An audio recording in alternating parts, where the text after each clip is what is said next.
Welcome to American Education FM, everybody. I'm Dr. Sean Brooks. Hi, everybody. I have a number of things to get to here, but I want to start with this. This is kind of interesting, I think. It's a bit technical, and it may not be something that everybody's interested in, but it is something that does happen. And it's only happened a couple of times. Maybe 3 or 4 times now. I wouldn't be surprised if it continues to occur, but it has basically to do with a little censorship thing that occurs on my end from a technical standpoint that I basically just wanted to bring up and kind of explain how complex it can be, but also how it sort of freezes what I'm trying to do here with moving information your way so that you can view particular things and certainly listen to them. How do I describe this? Where to start? Okay, first of all, this all has to do with the war videos that I produce. And over the years, there have been a couple of uploading issues, specifically where you're actually watching the war video itself on either, again, BitChute or Rumble on my American Education FM channel. And what's happened in the past is, once I upload the video to BitChute and Rumble and it eventually takes, you may be watching the particular video and then all of a sudden it'll freeze. If it freezes and it doesn't continue to play, I want you to know that's not on my end. That's not an issue that has anything to do with me from my problem-solving standpoint anyway. That's a Rumble issue. So if that ever occurs, just fast forward a little bit if you can and get past whatever particular video is playing at that particular time and then hit play again, and then it should play. That basically was the first observation that I made a while back and was even brought to my attention from some people who watched it, simply because it was landing on particular videos that were rather serious and were revealing something of current issues that, again, I'm assuming it was a censorship problem on Rumble's end. I don't think the problem ever occurred on BitChute's end, but either way, it's hard to tell. With that said, there's a more complex issue which has occurred, and it occurred this last Monday, which is why I did not upload a war video, which I typically do on Mondays, Wednesdays, and Saturdays. Even though I may end up cutting that back a little bit to maybe just a couple of days a week. But either way, I had one ready to go on Monday. And what will happen is, and just to explain my process on this, just so that you know how I do this from basically a technology standpoint, I compile the memes in the videos, and then I select all of them, and I upload them into iMovie. And once they're in iMovie, they immediately download, and then I set the memes and the pictures and whatever else to a particular length. It's usually about 17 seconds long, and then, of course, some of the longer ones that I want you to read that, of course, take longer than 17 seconds to read, I stretch those out a little bit longer, trying to give people enough time to read them. Once I do all of that, I organize the videos in a particular way. I increase the volume on all of them to try to make them exactly the same. And then I throw in music on the front end, to go along with the charts and the videos and the charts, memes, and pictures. Once I'm done with that, then I download it off of iMovie back onto the desktop of my computer.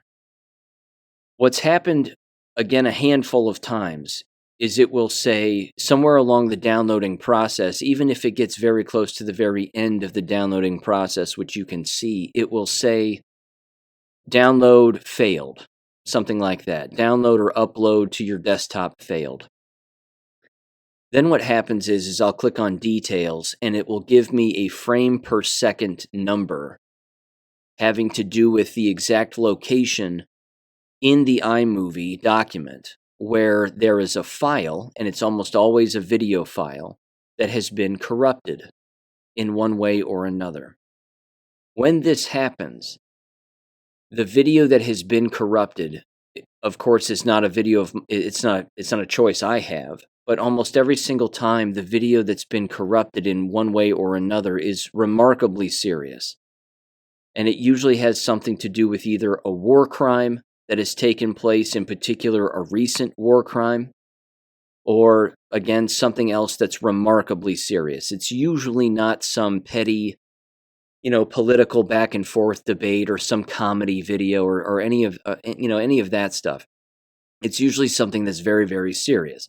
So this past Monday, when I was building the video that was corrupted based on the timestamp that I was able to identify landed on the video that described, and I'll play it for you here, audio-wise, so that you can at least hear it. But it's a contractor, basically for the U.S. government, who is in Russia, who identified an explosion that took place, a missile attack, a rocket launch missile attack, on a civilian location, which is basically a civilian apartment building in Russia that has been destroyed.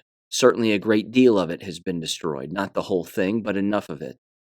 And of course, they are there examining and engaging in all of the forensics that they do, and identifying, of course, that this was a NATO bomb or a NATO rocket shot in Ukraine, from Ukraine toward Russia, toward civilian populations. This is a war crime. Now I understand the redundancy of that because war is a crime. At the exact same time, it's this kind of a video that isn't getting a lot of play. It was bouncing around Gab. You can watch it on my Gab page. You can even download it to your computer with absolutely no problem whatsoever.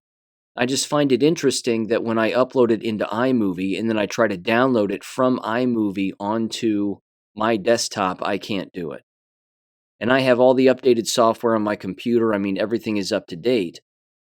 And, there's no new updates available that I have not downloaded. So again, it's not a technical issue per se having anything to do with me.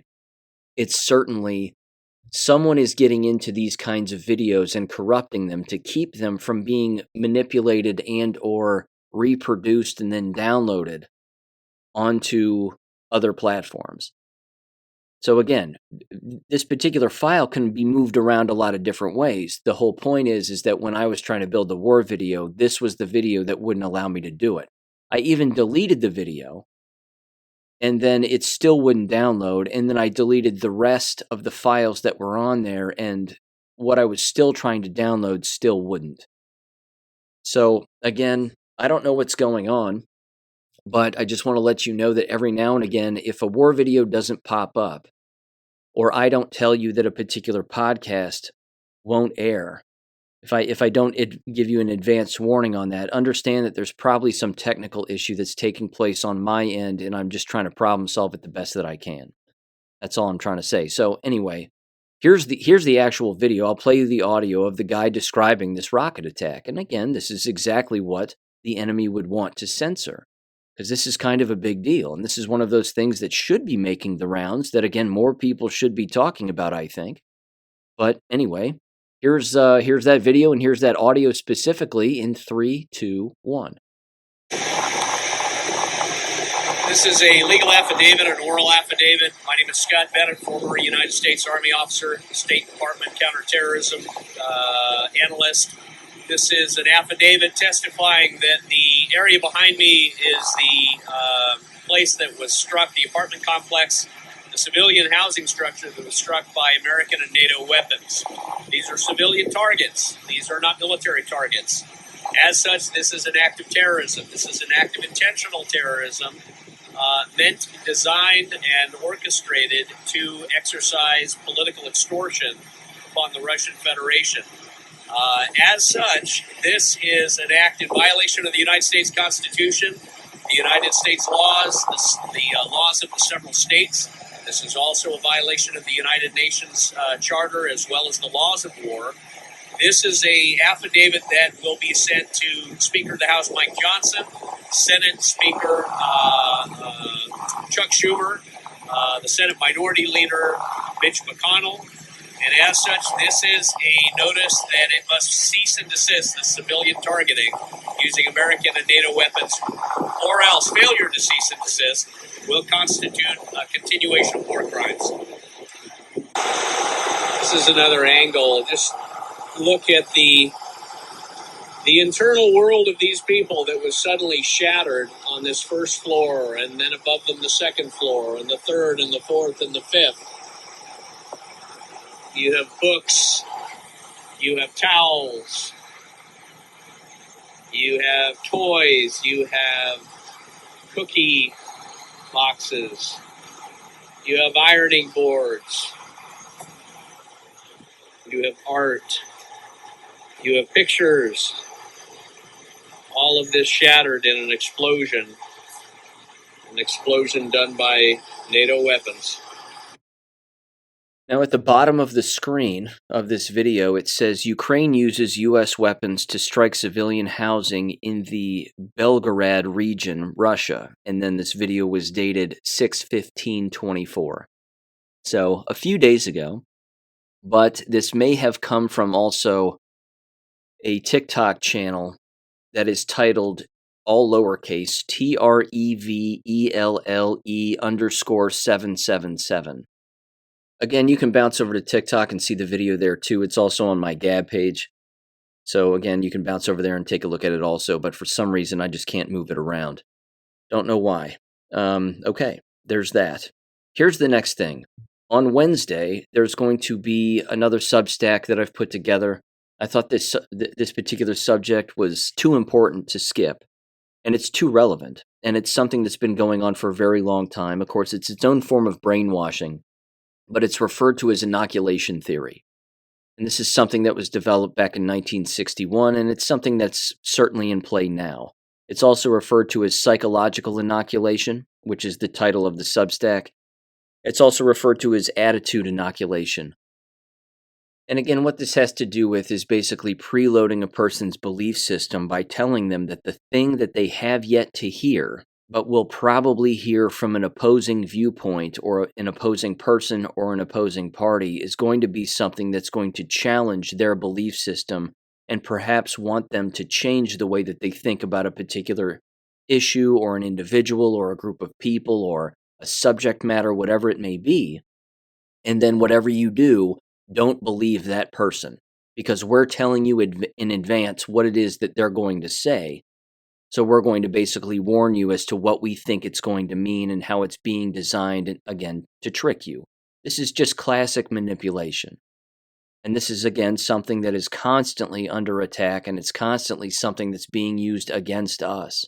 So much so, which I point out in the Substack, is that the very authors themselves who are writing articles about this, peer-reviewed journal articles, are actually engaging in psychological inoculation and inoculation theory in their writing of inoculation theory. So again, it's just another way of them saying, trust us, believe us in what we say, because we're warning you about what other people are going to say and or going to do. And this is why you need to believe us. Therefore, you need to believe any action that we suggest you take in order to counter the thing that you think you're going to hear in the future. I know it's confusing, but that's the whole point. The whole point is it's the complete control of the mind on their end as far as they think regarding the enemy.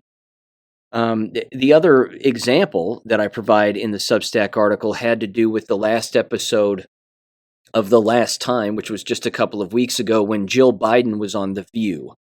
As you've heard me say regarding the television show The View, it is without a doubt a Tavistock Institute CIA operation, no doubt about it, among endless other NGOs and three-letter agencies, I'm sure. They completely engage in psychological inoculation as much as humanly possible. They, of course, are also a living example of the Dunning-Kruger effect. These are not the sharpest knives in the drawer, and yet they believe that they are. And even when they are disagreeing with one another, they're disagreeing about something or even agreeing on something that doesn't actually exist. Therefore, the very disagreement and or agreement that they have is completely fabricated and false, although they believe it to be real. I mean, it really is just, it's a living example and a breathing example of the dumbest humans on the face of the planet. But when Jill Biden was on, what she was doing was clearly engaging in psychological inoculation by warning people about the things that Donald Trump has said, is saying, and will say, and how everybody needs to basically act appropriately and behave appropriately. However, as I say in the Substack article, she let a few things slip that are very telling, and I'll leave that for the article itself. But you're going to want to watch the 8-minute clip, which I have embedded in the actual Substack article, and then give that article a read. Again, it's not too long, but it's remarkably telling. So I'm just going to leave that for you there, and that'll be available 6 in the morning Eastern Standard Time on Wednesday. And then that'll be the last Substack that I put together for a little while here, because I'm going to be taking a couple of weeks off here toward the beginning of July. And then I'll be back. Yeah, at least for the podcast anyway, but just wanted to make people aware of that. Okay. There's also this, just very quickly and jab related. Cicely threw this my way, and again, this is one of those things where time will tell. It's good news, but time's going to tell on this. And I like Chris Kobach, no reason to not. But it was titled "Kansas AG Sues Pfizer for Misleading Kansans on COVID-19." This was out of Topeka on June 17th. That their Attorney General Chris Kobach is suing Pfizer for misleading claims that it made related to the COVID-19 vaccine. Kobach and Deputy Attorney General Fran Oline, if I'm saying that right, Assistant Attorney General Kaylee Schrader, and Assistant Attorney General Melanie Jack today announced the lawsuit at a press conference in Topeka, saying, quote, "Pfizer made multiple misleading statements to deceive the public about its vaccine at a time when Americans need the truth," Kobach said. According to the complaint filed today in Thomas County District Court, Pfizer misled Kansans about the vaccine's risks, including to pregnant women and for myocarditis. Additionally, Pfizer claimed its vaccines protected against COVID variants, despite data showing otherwise. There are no COVID variants, but whatever. It's unbelievable. It's like in these pursuits of truth, the half-truths and the lies are still being perpetuated, which is remarkably unfortunate. And that's going to be our downfall regarding this entire thing here. Let's see. It says, the pharmaceutical giant also suggests its vaccine prevented COVID transmission, but later admitted it had never studied whether its vaccine stopped transmission. It says the complaint also alleges that Pfizer coordinated with social media officials to censor speech critical to COVID-19 vaccines and declined to participate in the federal government's vaccine development program, Operation Warp Speed, to avoid government oversight, unquote. Again, there's a lot of information just with that last little paragraph there. Almost, I would say, too much to get into because I've kind of already been over it on this show before. That's interesting that Pfizer would not want to engage in what they perceive to be Operation Warp Speed, even though that's not what that really meant. Again, at the exact same time, they had this developed, and our government and foreign governments had this poison developed long before 2020. It was just sitting on a shelf ready to go for this exact scheme and this exact lie to be played out. That's beyond evident, and there's ample documentation to prove that. I sure hope that Tom Rentz had something to do with this behind the scenes because, again, he has that documentation. This documentation bounces around Substack all of the time. Some of it's on my Substack page. It's on Catherine Watt's Substack page. Karen Kingston, Sasha Latipova. I'm not putting myself in the same category as them. I'm simply saying that this information bounces around Substack and it exists. So anybody can check this kind of information out. With that said, there's also this. The fencing is apparently back up around the Supreme Court and the Capitol building and the White House, which I think is always up anyway. But it says that the court may announce opinions on Thursday, June 20th and Friday, June 21st regarding a number of different issues. And some of these apparently include, let me pull this up here real quick. It says big decisions coming on the cooked-up Enron obstruction felony used against 300-plus J6 prisoners and President Trump. Also, the decision on presidential immunity is expected, allegedly. So, again, they normally put up the fencing and the protest fencing or the anti-protest fencing and all of that stuff around the Supreme Court building and the Capitol building and a few other government buildings, usually before a decision gets made by the Supreme Court, and apparently they've done that already. I guess they put that up on Monday, and they've put more up since, so Who knows? History repeats itself regarding that, and the behaviors certainly do, so we'll see what happens. But yeah, trying to keep the whack jobs out of the court, apparently. There's also this too, which I allude to in the Substack article, but the so-called presidential debate apparently is going to be taking place here shortly, and there are rules for this debate if it actually takes place on June 27th. Now, as we can imagine, given our observational skills and what we have seen with our own eyes and heard with our own ears and processed with our own brains, is that Joe Biden basically is not going to survive this at all. And again, as I mentioned in the Substack, it brings up a number of different scenarios as to why this would actually take place. Is this taking place because the good guys want it to take place to embarrass him and, of course, reveal everything to everybody? Do the bad guys want this to take place in order to justify their removal of Joe Biden and replacing him with someone else? Will this not take place at all, for all of the above reasons that I just mentioned? Who's to know? But there are particular rules that apparently have been agreed to by both sides, so they say. And here's what some of them are. It says that the 90-minute debate will include 2 commercial breaks, according to the network, which is CNN. And they too are writing out this description here. It also says that campaign staff may not interact with their candidates during the time. It says both candidates appeared to be at a uniform podium, the same podium, and their podium positions will be determined by a coin flip. I don't understand why that matters, but either way. Microphones, it says, and this is kind of big, will be muted throughout the debate except for the candidate whose turn it is to speak. While no props or pre-written notes will be allowed on stage, candidates will be given a pen, a pad of paper, and a bottle of water. I gotta tell you, this is gonna be an absolute shit show. I can't imagine this actually taking place. This is going to be free to watch. I mean, the amount of pay-per-view money that would be paid to actually watch this would be bigger than any championship boxing match, which, by the way, just theorizing here, I find it interesting that the Jake Paul Mike Tyson boxing match has been postponed now until November 15th, allegedly. And it was supposed to take place, I think, this month, was it not? In just a couple of days?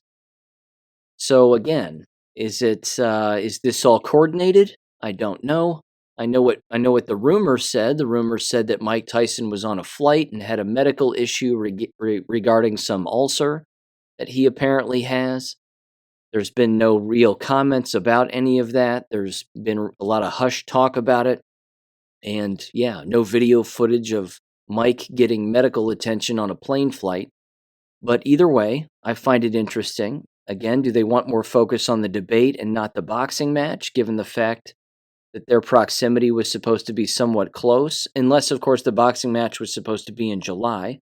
I forget which, but either way, I find all of it interesting and the delay of all of that interesting. I find the rules to be odd also. In fact, I'm just running off a memory here, but you may recall all of the different things that took place in 2016 regarding Hillary Clinton and in the debate, and certainly the first debate with Donald Trump. It was odd. There was a light at her lectern there that would turn on to make her face look brighter. She was wearing white. She was trying to look brighter than her normal demonic self. There were rumors about an earpiece in her ear and that she was receiving direction auditorially speaking. And also, of course, that she had notes. And apparently, even back then, you weren't supposed to have anything pre-written or have anything to reference. And allegedly, she did. There was also this. There were rumors and endless screenshots, rather, of what appeared to be basically like an iPad kind of setup on her lectern. And that there were words scrolling in front of her so that she could look down and read and see a predetermined answer to whatever question was being asked of her. And again, there was ample evidence that this was in fact the case. And then, of course, you may recall that there was this Weasley-looking guy who came out on stage and he removed I believe it was like a thumb drive kind of device from the base of the lectern at the time. And again, all of this was very odd, but all of this was again caught on film and it was taking place, and there were endless people analyzing this, even on YouTube, and this was back when YouTube was still kind of decent. And then, if memory serves, at the end of that particular debate, all of the lights on her actual lectern immediately turned off. Like the very second that she was done talking, it was just boom, it was instantly turned off. He didn't have any lights associated with his lectern, and that was essentially it. Now, what's interesting, of course, regarding that 2016 debate, which again was rather comical, was that entire time I couldn't help but watch it and think of what Larry Nichols used to say on Alex Jones's show, which was the Clintons know that they can't win anything outright, so they always have to just steal it. They have to steal things because they can't get something through honest channels and through any honest means. So they'll just cheat. It's the only way that they think that they know how to win. So it just fits in line with their behavior pattern. With that aside, you then had 2020. And there didn't seem to be anything that was pre-written down on any kind of a laptop screen for Joe Biden, but the rumor is that he had an earpiece in the entire time. That was kind of the main rumor regarding him. So regarding this particular debate, again, given his frame of mind, his beyond evident dementia, being heavily medicated, among other things, I can't imagine this debate actually taking place. Again, if it does, I will have a front row seat. I will be watching it. Endless people are going to be watching it, of course, to pick up on endless little tricks or particular maneuvers that people are probably going to be engaging in. Certainly Joe Biden, I would venture to guess. Clearly, there's no reason why Donald Trump has to engage in any kind of shenanigans from any standpoint, because he's been giving rallies ever since 2015. And even with that aside, if the teleprompter goes down, both of them that are on, either side of a lectern during one of his rallies, it doesn't matter. He just rips things right off the cuff and knows exactly how to do that, and that's the way that it goes. And again, it's not a problem whatsoever. But again, Joe Biden not having predetermined answers to predetermined questions, and even if he did, he'll completely screw that up. And even if he did have something in front of him that gave him some kind of an answer, it's going to be painfully obvious he's reading from it, because he'll be staring down at the lectern. If he has an earpiece in his ear, he's doomed, because he's going to think that that's, I don't know, some inner monologue that's telling him something, and he's just going to be laughing, and he's not going to have any flippant idea as to what's taking place. And with all of that said, I don't think it's going to necessarily matter one way or another, because there's endless individuals apparently who are already reporting on a lot of this and trying to replace Joe Biden as quickly as humanly possible, because they know this isn't going to work out for them. The question I ask in the Substack is who's directing all of this? Someone is moving these people around. Again, is it good guys that are doing all of this? Is it bad guys that are doing this? Do the good guys know what the bad guys have planned, because they've got everybody wiretapped? So they're instantly just thinking multiple stages ahead and trying to plan all of this out well in advance because they know exactly what's taking place? Probably. It's probably the latter. Again, it could be that everybody's being moved around and the bad guys are being moved around on a particular timetable to benefit the good guys, because the good guys are in charge and they're in control of everything. I don't doubt that either. Not for a minute. There's just way too much going on here behind the scenes to not pick up on some of this, but I just wanted to mention that again very quickly. Okay, so with that aside, I'd like to get into this now very quickly. Although it's not going to be quick, this is kind of the gist of the episode for the most part here, but in the last episode, you may recall me bringing up the concept of gradualism and mentioning what that is. This, again, was something that was sent to me by our Virginia educator, and it's fascinating. And I find this fascinating, and it makes complete and utter sense. This is something that's been going on for a very long time. And I've been rocking through this Tavistock Institute book, which is a little inaccurate at the very beginning from a historic standpoint. But at the exact same time, they do highlight a number of the different things that the Tavistock Institute has been doing this whole time. And it's not good, as you might imagine. They are, again, engaging in psychological inoculation without a doubt, and they're pre-planning particular things to basically be completely ubiquitous across the board so that all of these institutions, in particular, any place of work and any place that hires people, knows exactly who they're hiring so that the people that they're hiring are individuals who will be compliant. And they work very hard, of course, to identify the people who are not compliant, even the ones that have already been hired there, who have maybe slipped through the cracks, or a boss has changed hands, or someone else, of course, is in charge now. And then they start to identify those who are not compliant, and then they run them through the ringer to see if they will be compliant, and if they refuse, then they do all the things they do to get rid of people. Because ultimately, that's all they want. They don't want critical thinking, free thought, questioning anything. Certainly, they don't want a morally sound base when it comes to employees. They just want compliance. This again continues to be a massive issue, regardless of the subject you're talking about. But of course, given my mind, I can't help but think of the entire education business, because this is the education business. So anyway, regarding this description of gradualism, there was a link in the last article that I read in the last episode, which I clicked on here, and this describes it nicely. This is brief, but it's worth it. And it says the following here. This again was from the same website, traditioninaction.org. And it was titled, "The Principle of Gradualism, the Devious Law for Evil to Progress," by let's see if I can get this name, Polinio Carrera, if I'm saying that right. Polinio Carrera de Oliveira. Maybe, who knows. Anyway, it goes on here. It says the following, quote, "I would like to address one of the most essential principles guiding the sad route being followed by the West, which is abandoning its Catholic culture and social traditions and heading toward total paganism. It says what I would call the principle of gradualism refers to the fact that, when analyzing the long and victorious march of corruption in Christendom, one sees that it did not proceed by leaps and bounds. To the contrary, it progressed through stages so imperceptible that on that long trajectory, everyone unconsciously slid into new ideas, customs, and styles. Docilely sliding, mankind traveled an immense distance." It says the majority of the lamentable customs of the 20th century appeared timidly in the 19th century. We plan to publish a description, accompanied by illustrations, of the first attire for sea bathing that came into fashion among the high French society even before the 1830 revolution. A comparison could be made with modern beachwear, except we could not publish pictures of the latter since it had already evolved so much that it would stain the pages of a Catholic journal.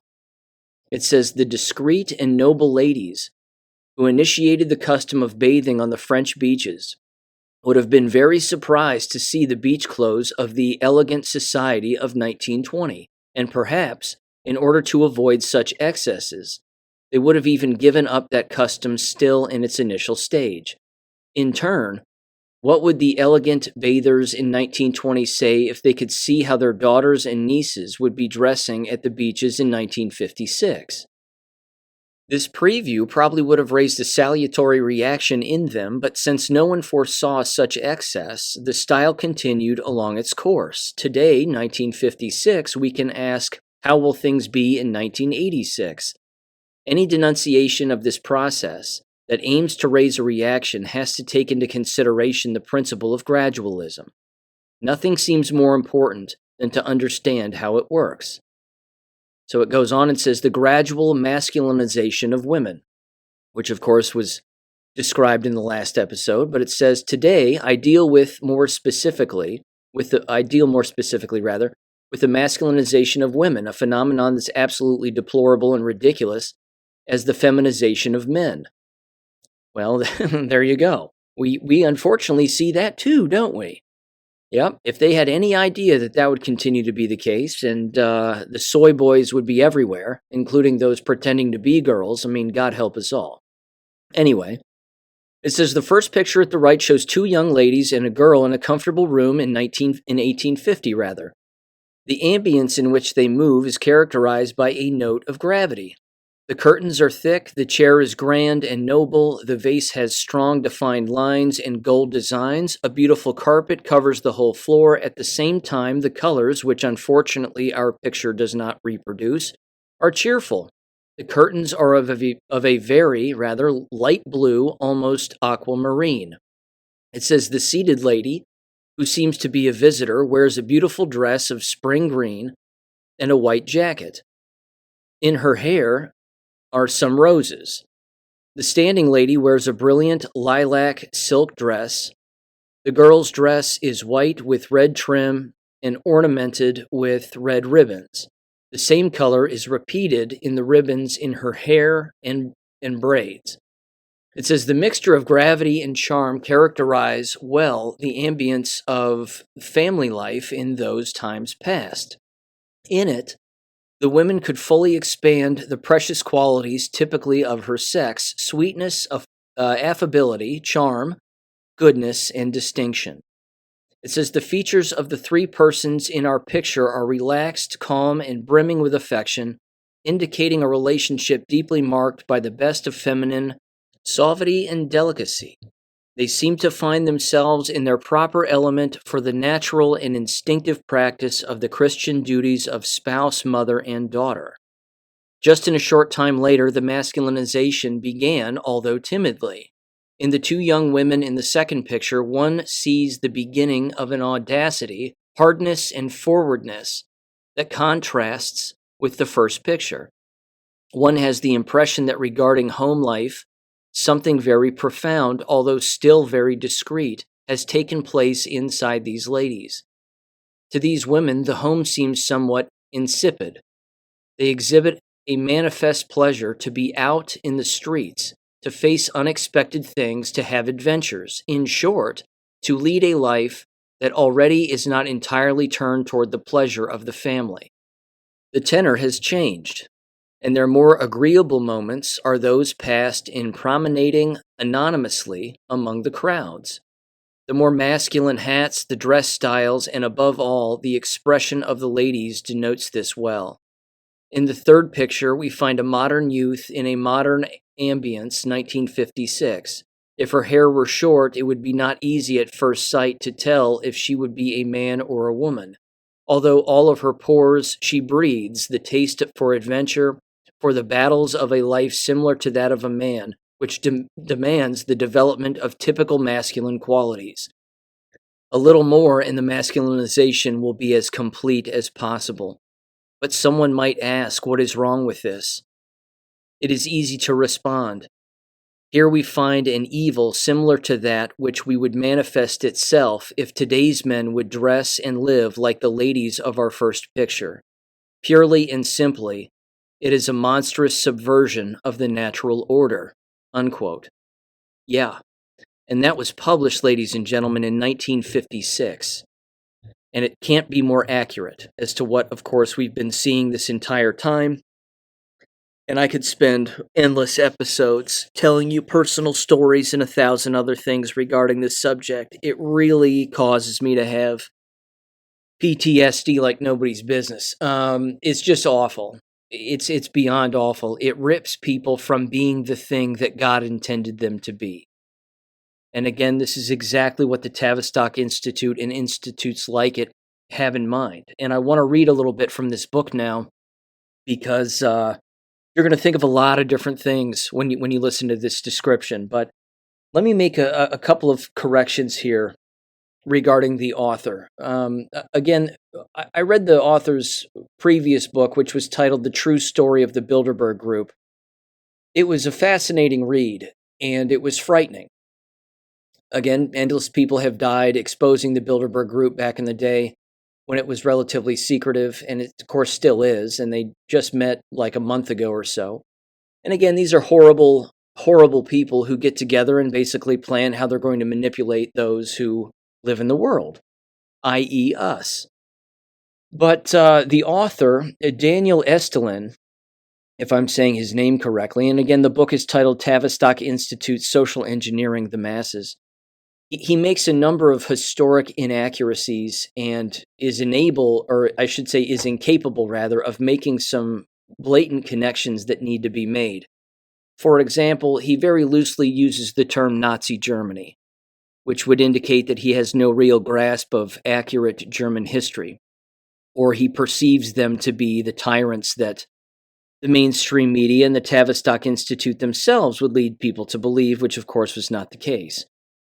At the exact same time, and this is kind of where he doesn't pick up on his own hypocrisy, is that he mentions an individual by the name of Kurt Lewin. And again, let me read a little bit of this here. Again, he gets the historic part of this wrong, which is unfortunate, but he says on page 9, he says, one of the key individuals involved in behavior modification was psychologist Kurt Lewin. Lewin was the father of group dynamics and one of Rees's first cadre of recruits to begin his career at Cornell University, quote, where he worked on a systematic series of studies on the effect of social pressure on the eating habits of children. He came to the United States in 1933. A refugee from Nazi Germany, Lewin, like many other German intellectuals, was forced out of Germany. And it said, quote, not because of any basic political differences, but as a sacrifice to Hitler's divide and conquer anti-Semitism. It says, Lewin, in fact, is noted for his refinement of the Nazi-formulated leaderless group technique into a sophisticated tool of counterinsurgency. One of the lesser-known facets of Lewin's work is related to psychological warfare programs, especially showing proper relations between psychological warfare, target setting, field operations, and evaluative reconnaissance. His first overt assignment was to utilize group decision-making, quote-unquote, in changing food preferences away from meat towards whole wheat breads as substitutes. Okay. So before I get into something that's more important than this, I just want to bring this up. Lewin was Jewish. And the reason he left Germany wasn't because he alludes to, which of course he's being misleading by saying, well, it wasn't because of political divide and conquer divisions that Adolf Hitler was engaging in. Well, of course it was. Lewin was Jewish, and he was also a quote-unquote intellectual, which was one of the terms that was widely being thrown around back then in the day, and most of those individuals who considered themselves to be quote-unquote intellectuals happened to be Jewish. The interesting part, too, and you know this having listened to this show, is that 98% of all Jews in Europe were communists. So Lewin was a communist. He had to have been. There's a 98% chance he was a communist. That's why he got out. He didn't get out because he feared that him doing the morally right thing was somehow going to back up on him. No, he was leaving because he was a communist, and Adolf Hitler and the people of Germany didn't want communists there. Neither did all of the individuals who were living in their own countries in Europe. They wanted nothing to do with communism, by and large, because, of course, they were witnessing it take place further and further within their own political dynamics, not to mention poverty and crime and immorality and degeneracy and a number of other things that the communists, Marxists, and Jews all brought to Europe.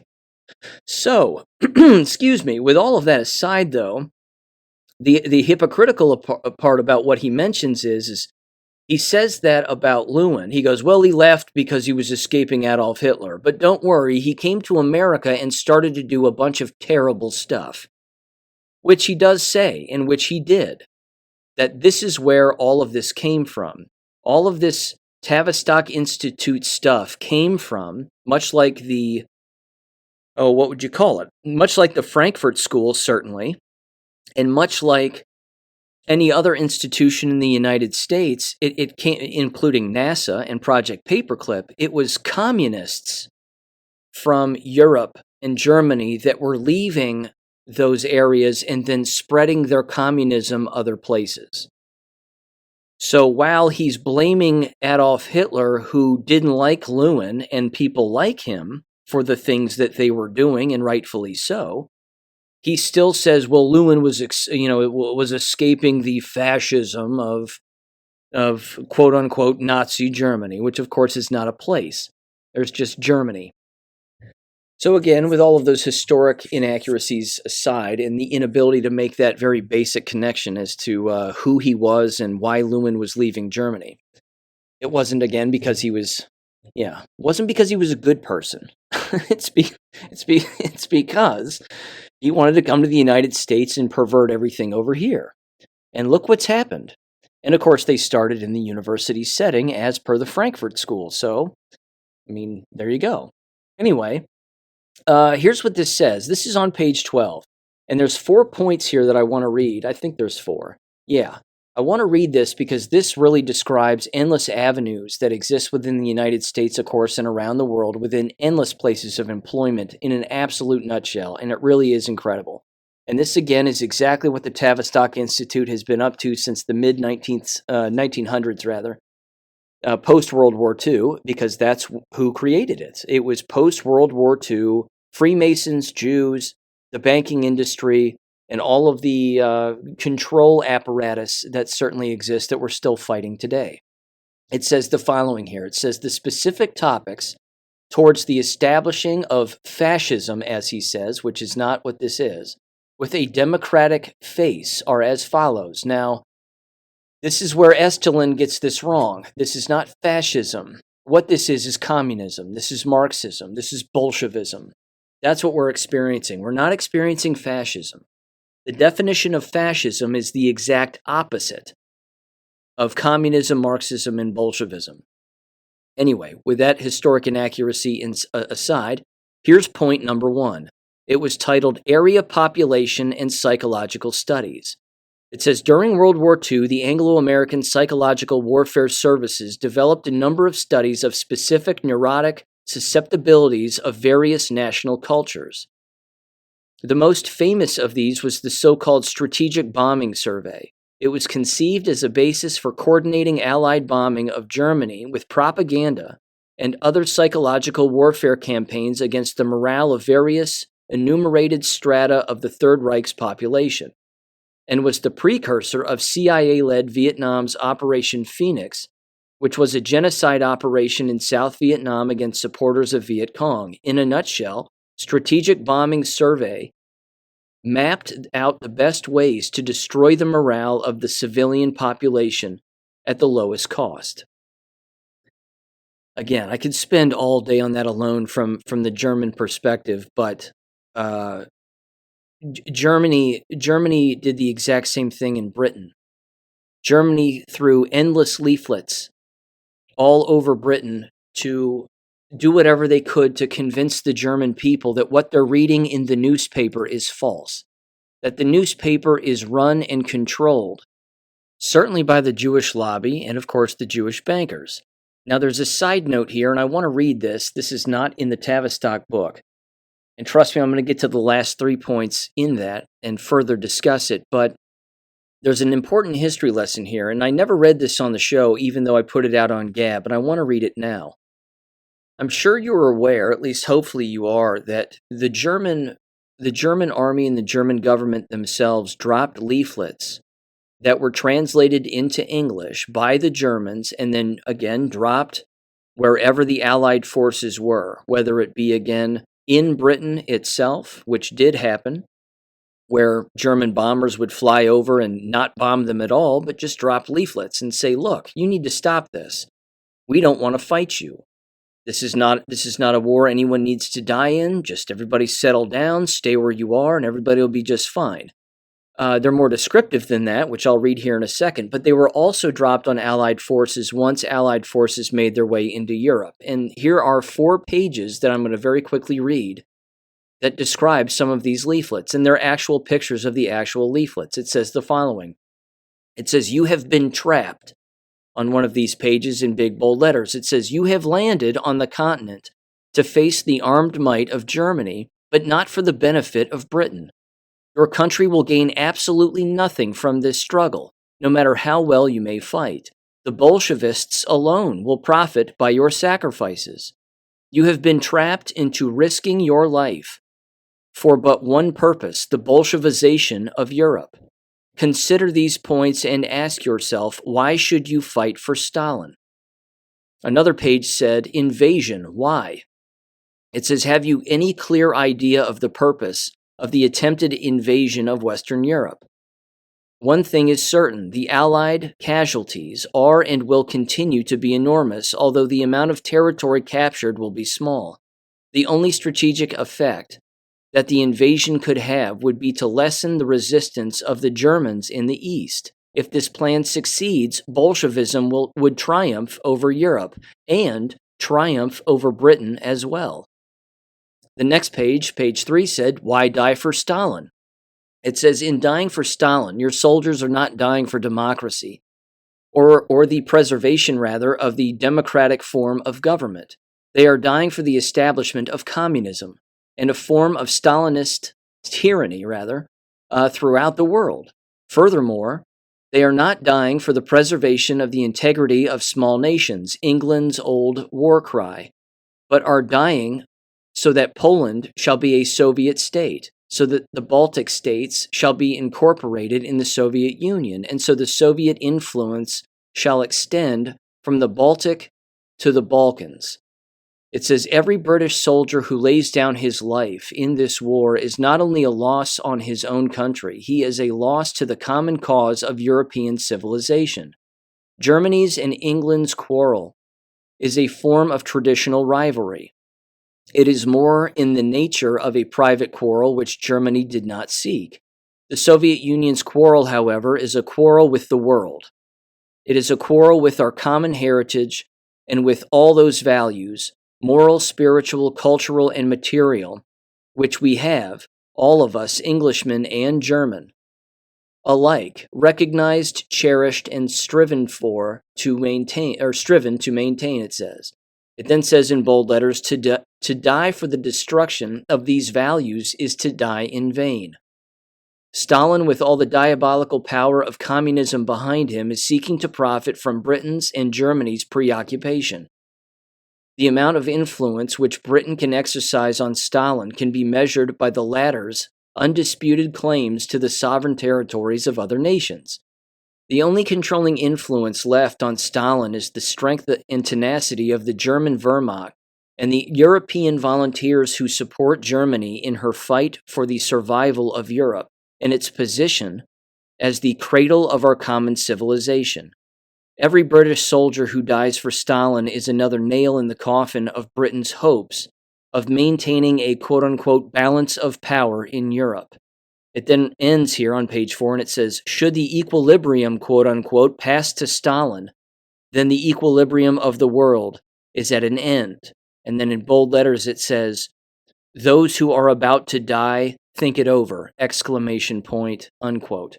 That's an example of 4 pages of leaflets that were dropped on Allied forces, so to speak, whether they lived in, at the time, again, Britain, or it landed on top of their heads when they were actually in Europe by that standpoint. But again, both sides engaged in that. And unfortunately, from a historic standpoint, the entire media apparatus, which is the next bullet point here in the Tavistock book, the media, they were the ones that ran the newspapers. They were the ones that ran all of those stories back then saying Judea, declares war on Germany. And then most Americans at the time were like, we don't care. That's another little fact that gets skipped over, is that the vast majority of Americans, upwards of 70 to 80%, wanted nothing to do with the war in Europe. That's why, of course, the whole Pearl Harbor hoax existed, and so on and so on. So, here we go. Moving on. Point number 2 in the Tavistock book regarding this was titled The Media. It says, the use of control of major media news and cultural media as instruments of inducing desired forms of partial insanity among large populations. It says, in general, by controlling the editorial policies, the news slant concerning national and international issues, the key news agencies and main mass circulating media determine what the population generally knows and considers credible. Deliberate and habitual falsification of the information is a way to create, quote, desensitization effects in the mass population by causing the socially accredited interpretation of cause-effect relations to violate sensuous rational interpretation of experience. This is furthermore, there's a couple of typos here, is supplemented by the introduction of programmed subliminal psychological material, whose predetermined effect is to accentuate infantile impulses among targeted proportions of the population, such as human interest stories, which are relatively more gratifying to the infantile impulse and which de-emphasize a rational and scientific overview. No kidding. No kidding.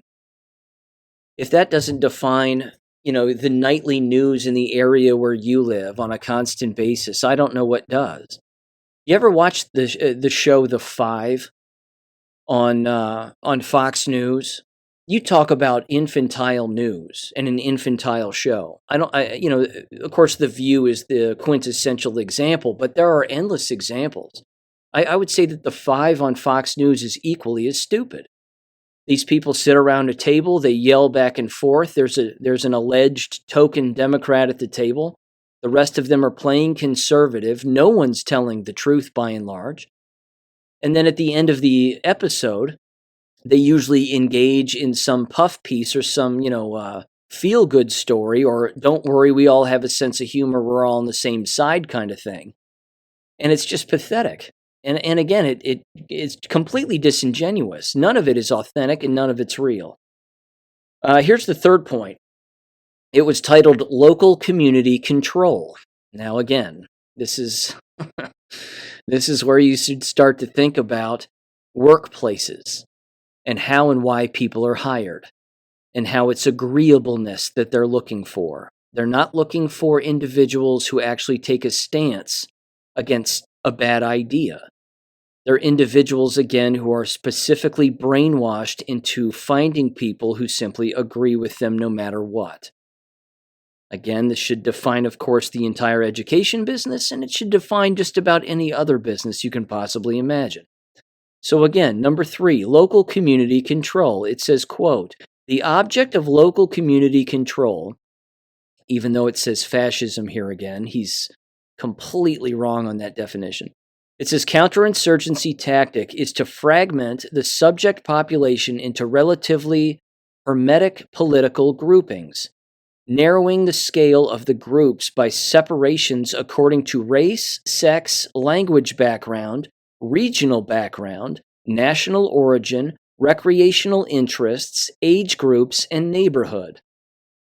It says, quote, setting such groups into competition against each other under the condition of general austerity is an effective Lewinite technique for inducing self-brainwashing among these groups and progressive psychological deterioration toward polymorphous, perverse pseudo-families and outright clinical psychosis. Let that sink in for just a second. Good God. Yeah, Lewin was Jewish. I hope people are picking up on this. The guy was Jewish. He was a communist. He wasn't like, Hitler's a bad guy, I need to escape him because he's so evil. No. This guy was a monster. Ugh, yuck. Okay, sorry. It goes on here. It says, quote, the first degree of brainwashing is accomplished by setting local community autonomy into principled opposition to big business, technology, and progressive programs meant to improve the lives of people with the community. Programs with emphasis on technological advancement are denounced as efforts of outsider elitist groups to interfere in the autonomous affairs of the local group.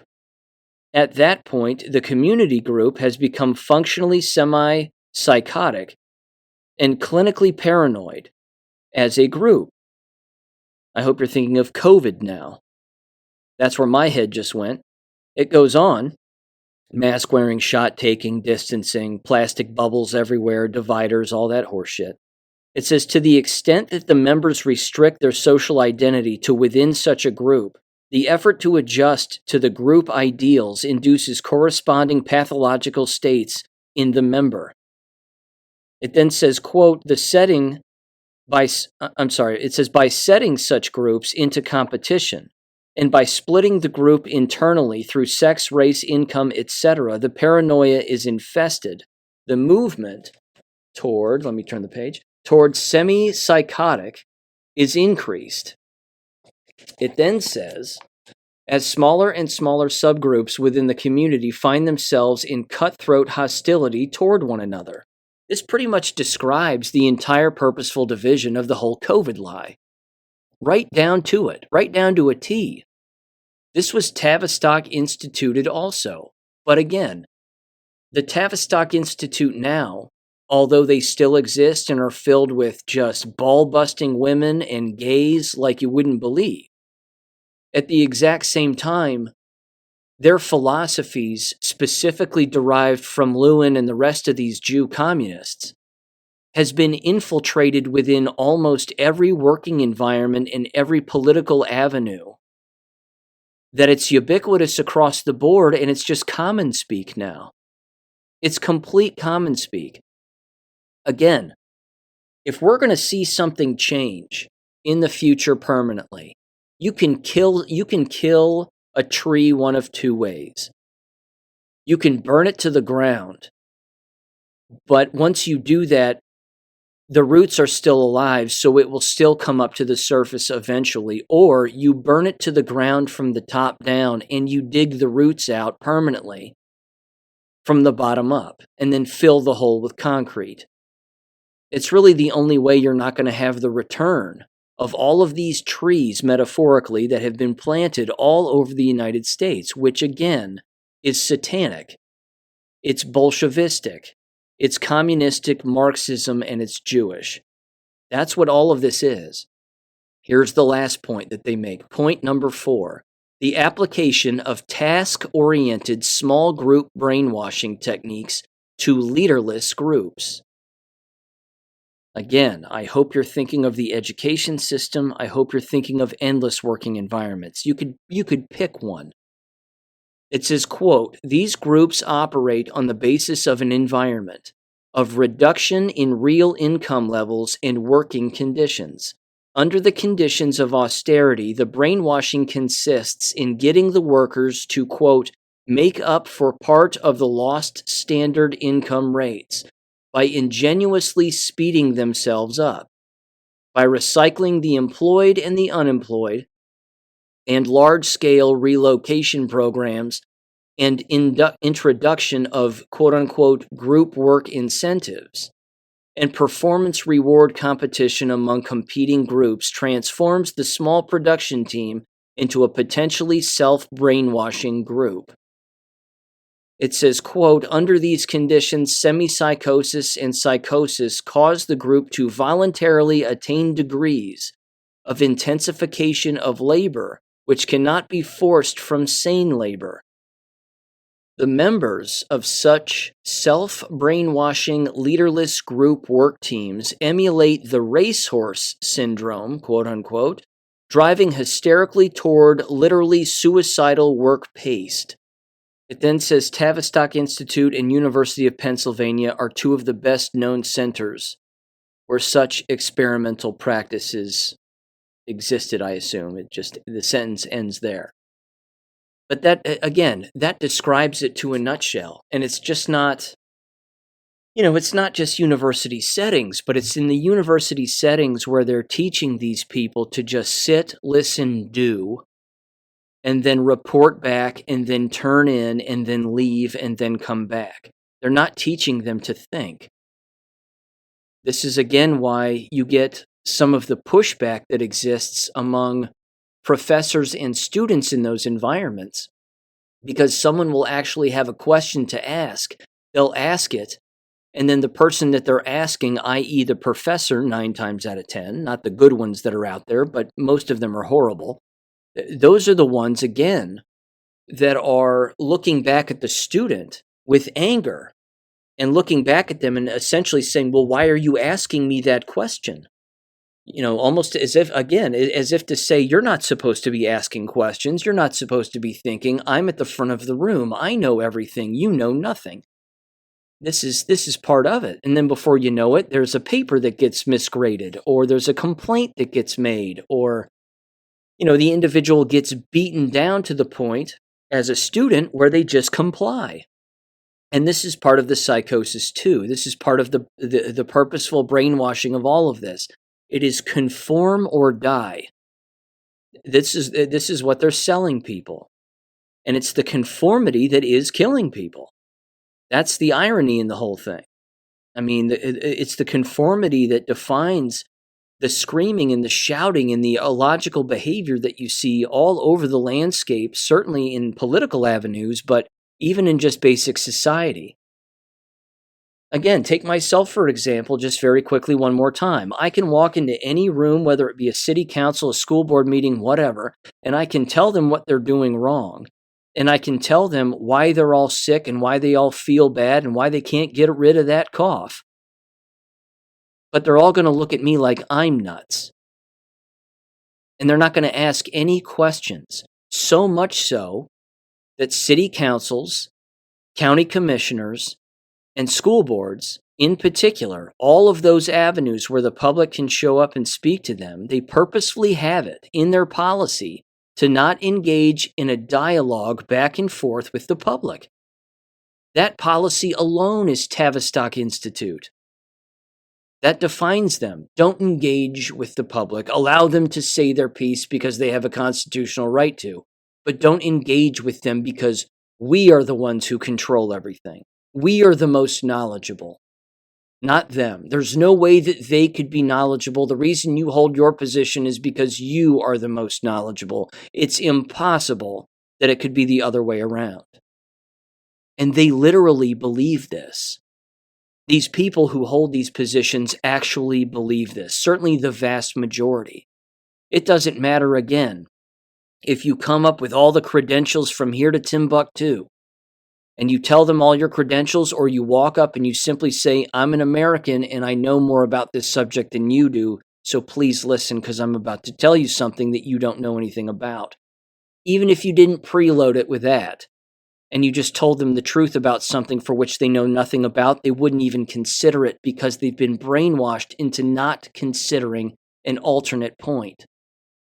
This is all driven from the Tavistock Institute and institutes like it. You're talking about something that's over a century, almost a century old. I mean, honest to shit, there's no getting around this. There just isn't. These institutions, you're talking about multi-generational brainwashing. And like I said earlier, even if you find yourself in an environment where you're working, and they even sniff out that you might be an undesirable, that you might be someone who doesn't conform, that you might be somebody who doesn't like all of the meetings that take place and all of the groupthink and all of the let's all agree on the same thing all the time. If they even sniff you out as being one of those people, they have methods and ways to root you out, which includes, specifically at the K-12 and university setting, of actually getting students to engage in Bolshevik tactics to then go after you to get rid of you. This happens even in all adult workplaces where children and young adults don't even exist.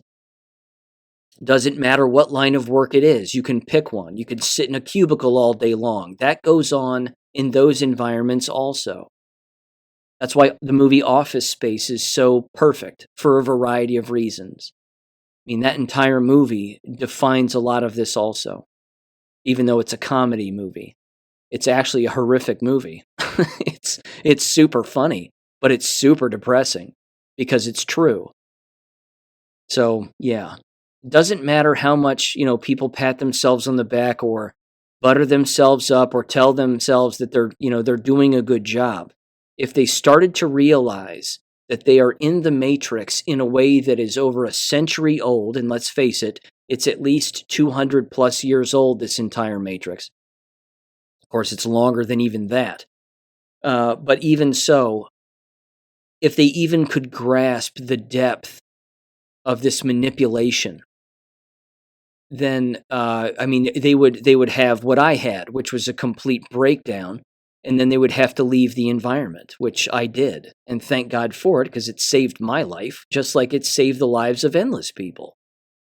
Again, in particular in the education business, not to mention other lines of work. Excuse me, you don't come across these people who have been in these lines of work and have been beat down mentally and emotionally and socially, ridiculed, all for doing the right thing, to only look around and say, why is this happening in an environment that's supposed to be productive and positive? Why is it that they're going after the good people?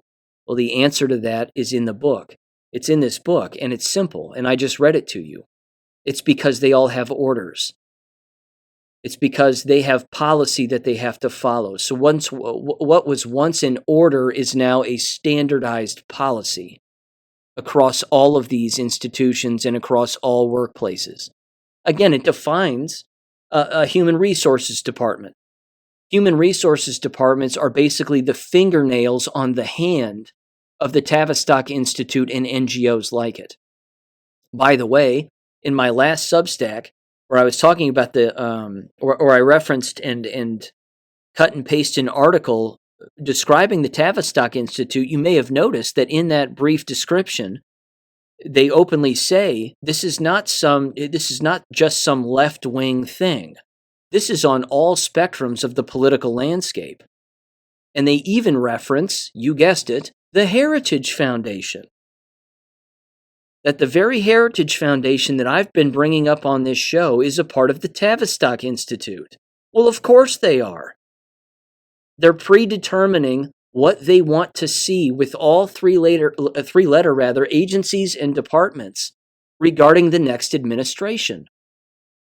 It continues to prove a previous point that I made in the past. We cannot move forward as a free society, as a free America, with a Constitution as the foundation, if even groups like the Heritage Foundation, who play the token conservative, even though they are furthest from, if those organizations continue to exist and are not brought down either via threat or a RICO statute of some kind, then we are screwed. Because they can't exist anymore. This is why I'm an abolitionist. This is one of many reasons, frankly, but it's certainly one of the main reasons why I continuously advocate for the complete elimination of the American K-12 public, private, and charter school system. Because even they don't know. Again, regardless of how private and nice and homely that the school may sound or may be, they still have endless practices within their institutions, because they are within their people, to behave a particular way, read a particular memo that they're given, see something on the television, believe it, replicate it within their own environment, and then make that the common policy or the common practice that is used within. They don't even know that practice alone, that habit, that contractual obligation is literal mind manipulation, so that they don't take in outside influence and that they don't take in common sense or critical thinking or whatever. Because if they did, things would improve. All the false textbooks that exist in schools would be eliminated. All of the online curriculum would be eliminated. Individuals would be able to create and share objective curriculum and lessons with one another within school settings, and they clearly don't. This just isn't what happens. The only thing that gets shared is communistic practices. Which, just to wrap up, is exactly what the Tavistock Institute and ones like it, including the Heritage Foundation and Turning Point USA, and all those other institutions have in mind. It's the same kind of thing. So there you go. Okay. Thanks for listening to all of that. It's a frightening book. That's my point. It's frightening. And these books are frightening because reality is far more scary than fiction. And the truth always is. So there you go. One quick little education thing here beyond what I've already mentioned. There is a thing that is happening now, which I should have foreseen, I suppose, but it is happening. And it has to do with, of course, the influx of illegal aliens, not just within schools per se, but certainly in areas around schools, i.e., towns, neighborhoods, communities, and of course, cities, without a doubt. Is that when illegals or anyone engages in an illegal activity and they're being looked for by the police, a school in said area has to lock itself down. And one of the things that's happening now is more schools are having more lockdowns. Of course, school is out of session now, but they're having more lockdowns as a result of the illegal activity of illegal aliens in the proximity to said school. I don't see this getting better. Certainly not in the fall, do you? I think this is going to get worse. More illegals work their way around, the more lockdown schools are going to have. Not to mention that plays right into the ritualistic trauma of children being traumatized while they're in the middle of, say, I don't know, reading a book, even though I doubt that happens in schools anymore. Or, taking a math test or whatever, and then all of a sudden a voice comes over the PA and says, we have to go into lockdown. We've been told to go into lockdown. And then some, siren gets hit, and then everybody locks their doors because there's a couple of illegals outside of the building chasing each other with a knife or a gun. This is going to increase. This is not going to go away. Just another reason, ladies and gentlemen, to pull your children out of these environments. And let me give you another reason, too. My apologies on not getting her name. But there was this blonde lady who was apparently going for a hike. She was a mother of 4 or a mother of 5, married. And she was going for a hike in Colorado. I believe that's where she lived. And she was raped and murdered by an illegal alien. Now, again, was she carrying a gun? I don't know. She should have been. No one listening to this, at least I hope, no one listening to this show, as you've heard me say a million times, should be walking around, jogging around, or doing anything out in public unless you're carrying a gun on you. That gun should be loaded. It should be ready to rock and roll very quickly. And again, your head should be on a swivel. There, of course, was the story which I brought up on the show briefly, I believe, of the mentally retarded black woman who clearly was not well, who stabbed a mother and murdered a 3-year-old in the general Cleveland area of Ohio a few weeks back. She was just given $5 million bail. The bail should be nothing. She's a murderer. It doesn't, it doesn't take a lot of brains to figure that out, but yet she was given bail. And she's not going to meet bail because I don't think there's anybody in her life to provide said bail. But either way, she should be executed instantly. The laws in our country and the state laws in our country have got to get back to fast execution. You are caught on camera murdering someone, you should die. It's that simple. It shouldn't take a week. Make sure that the video is authentic. Make sure it hasn't been doctored. There's the crime. They killed somebody. Now kill them. That's all. Make it quick. Get it over with. Again, people have got to arm themselves. They've got to carry a gun. You got to be ready to use it. This is something that just has to take place. So there's that. Okay. Jab-related stuff, I kind of mentioned it at the beginning. I've got a couple of things lined up for Friday, but I'm going to end the episode here again. Thank you for listening as always. I will catch you on Friday, and make sure and check out the Substack on Wednesday. With that said, ladies and gentlemen, thanks again for listening. Peace. Thank you for listening to American Education FM. Make sure and check out AmericanEducationFM.com for more information. Take care and God bless.